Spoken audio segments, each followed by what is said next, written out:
Hello, class. I wanted to take this opportunity to talk a little bit about Bombera's The Lesson. Hopefully you enjoyed this reading, maybe even learned something yourself from this reading, which I think is kind of funny. The title is The Lesson, and there is a lesson for the reader as well as the characters in the story. There are quite a few topics that are touched upon in this story and multiple themes.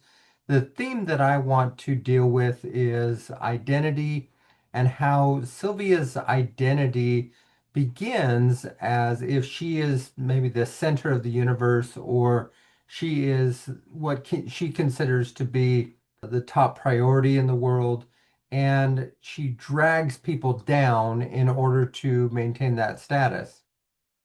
Throughout the story, as she realizes she can't drag everyone down, she then decides that she needs to elevate herself, which is the lesson that she learns. So let's take a look at the story and see if I can support that theme.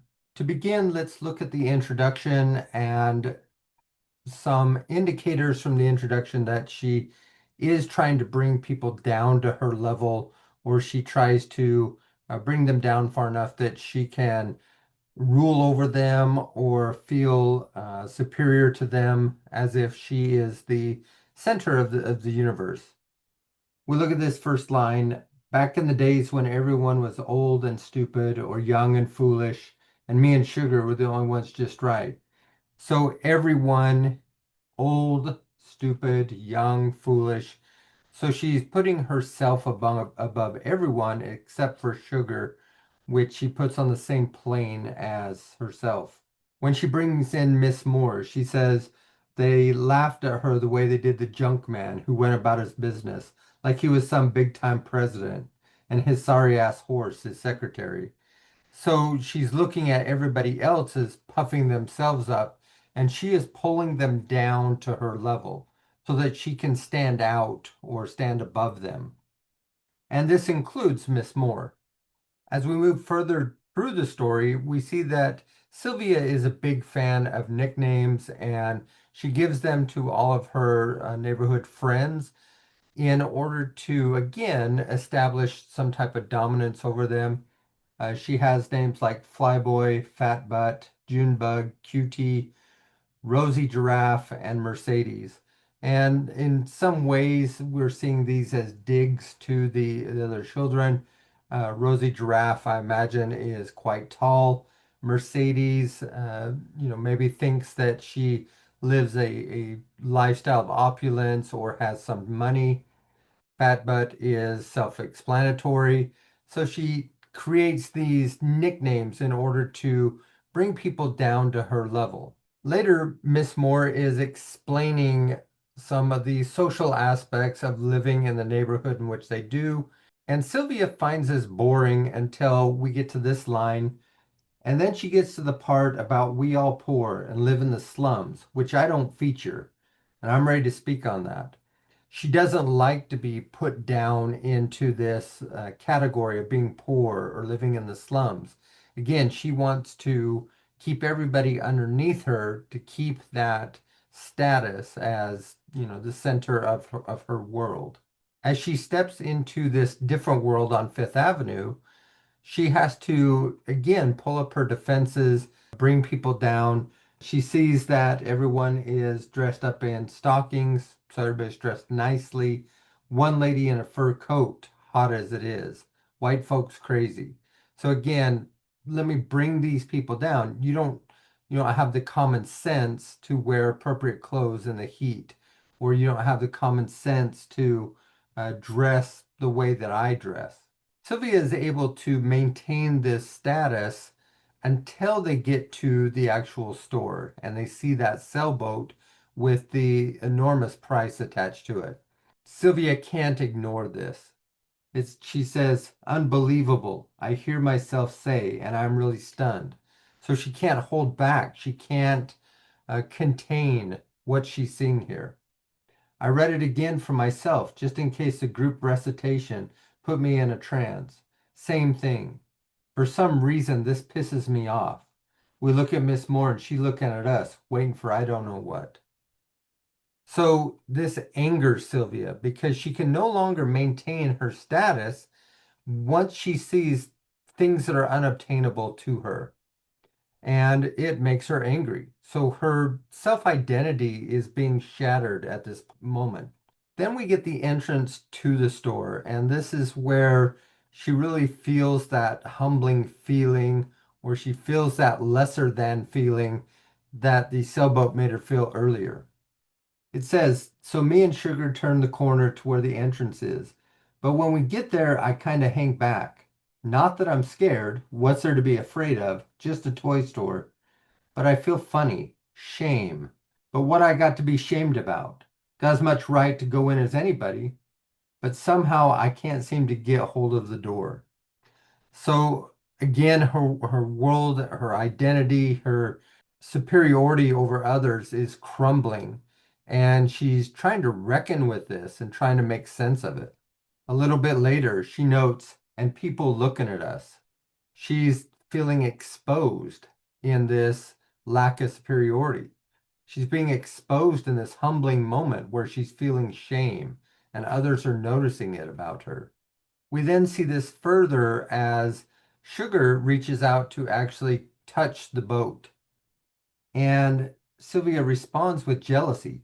And I'm jealous. I want to hit her. Maybe not her, but I want to punch somebody in the mouth. What you bring us here for, Miss Moore?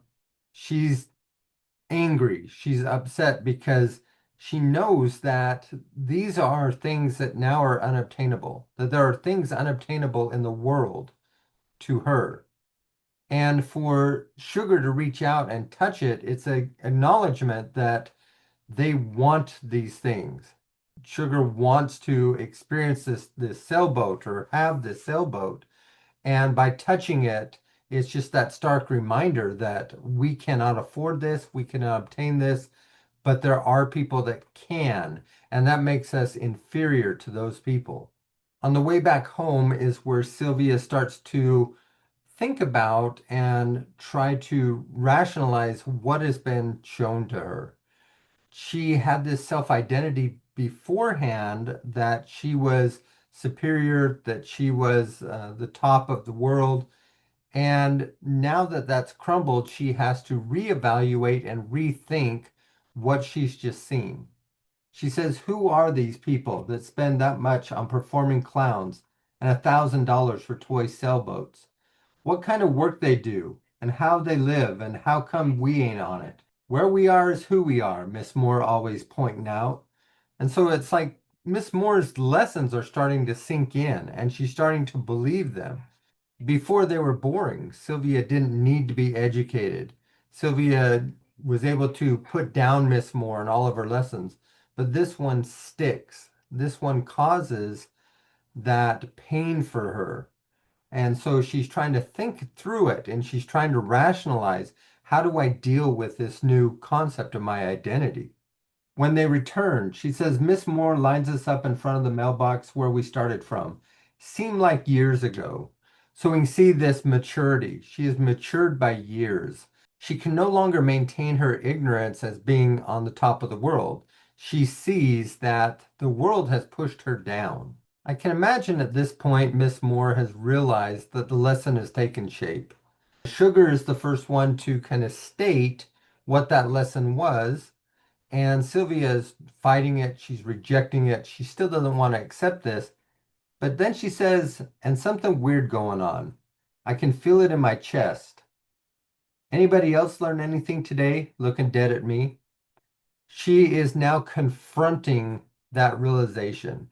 And Miss Moore is the one that's pushing her, saying, address this, accept this, get mad, realize that this is an injustice. Sylvia doesn't. She runs away. What's interesting is as they leave, Sugar's mind returns to that $4 and what they can spend it on. But Sylvia dismisses the idea of going and spending that $4 because she realizes it's not going to buy them the things that others have. So instead, she retreats to the park. She goes to think. And she says that Sugar can run off if she wants to, but ain't nobody gonna beat me at nothing. And so at this point, Sylvia has realized that I need to rise up if I'm going to compete in this world, because no longer can I just bring people down beneath me or down to my level. I need to now rise up. And I think this is the lesson that Miss Moore wanted her to have to begin with. This is a theory. This is what I perceive a message or a theme of the short story to be. There are plenty of others, and hopefully you have come up with your own theme and have found evidence to support that theme for yourself. Again, I hope you enjoyed this story and look forward to sharing more with you in the future weeks to come.